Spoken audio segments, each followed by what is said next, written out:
KR9 టీవీకి స్వాగతం. ఇప్పుడే హెడ్లైన్స్.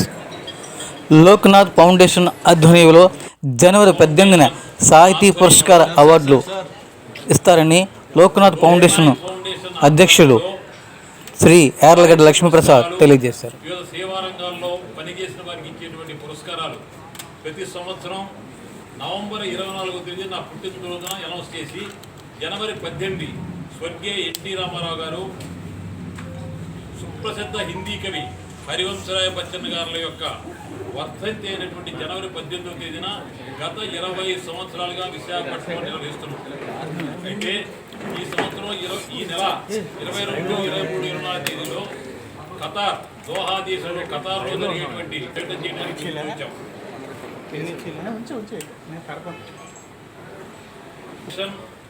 సాహిత్య పురస్కారం కింద 2 లక్షల రూపాయల నగదు పురస్కారం, లోక కవికి లోకనాయక్ పురస్కారం, లోక కవికి లోకనాయక్ పురస్కారం, అందశ్రీ మన కాలపు మహామనీషి వాల్మీకి గురించి చాలామంది విన్నారు.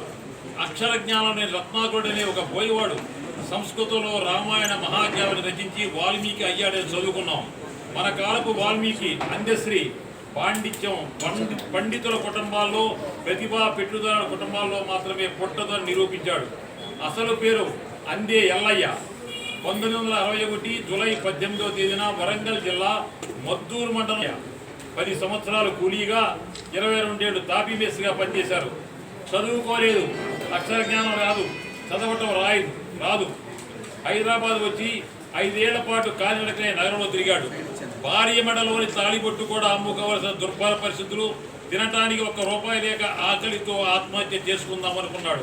అప్పుడే ఆయన నుంచి కవి పుట్టుకొచ్చాడు. జీవించాలనే తలంపుంటే అన్నీ నేర్పిన జీవితం. అందుకే అందశ్రీ నిలువెత్తు నిదర్శనం. నిజామా మనిషి అన్నవాడు మత్తుకైనా లేడు చూడు, మానవత్వం ఉన్నవాడు, నూటికో కోటికో ఒక్కడు, ఎడవన్నడో గాని కంటికే కనరాడు అంటూ మనిషితనం కోసం తప్పించాడు. నేల మీద ఉండాలనుకునే మట్టి మనిషి, కానీ నేల మీద ఉన్న ప్రతి అద్భుతం అతన్ని తాకుతుంది. హరినాథ్ పూలచర్ల ఆయన తిరుపతిలో జన్మించారు. విద్యాభ్యాసాన్ని, వైద్య శాస్త్రాన్ని తిరుపతిలో అభ్యసించారు.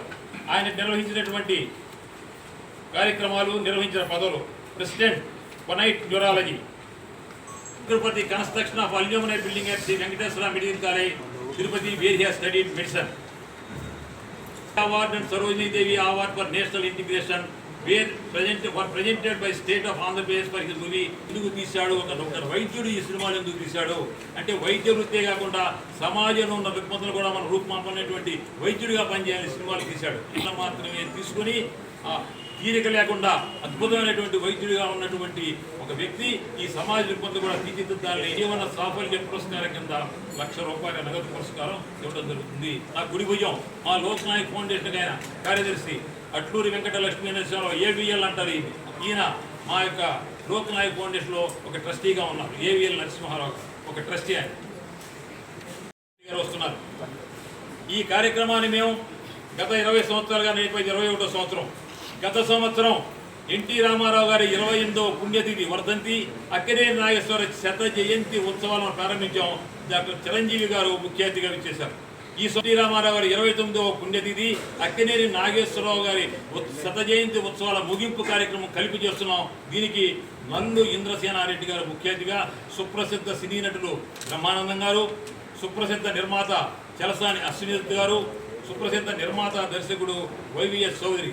అశ్వినిదత్ గారు రామారావు గారి యొక్క వేషభాషలను మార్చేసేసి ఒక యువకుడిగా చూపించి విజయవాడ నుంచి వాలేశ్వరం అనేటువంటి యాక్సిడెంట్ని తీసుకెళ్లి రామారావు గారి ఆహారాన్ని మార్చేసి రామారావు స్టెప్పులు వేయించడానికి ఆద్యుడిగా చేస్తానని అశ్వినిదత్ మనందరికీ కూడా తెలుసు.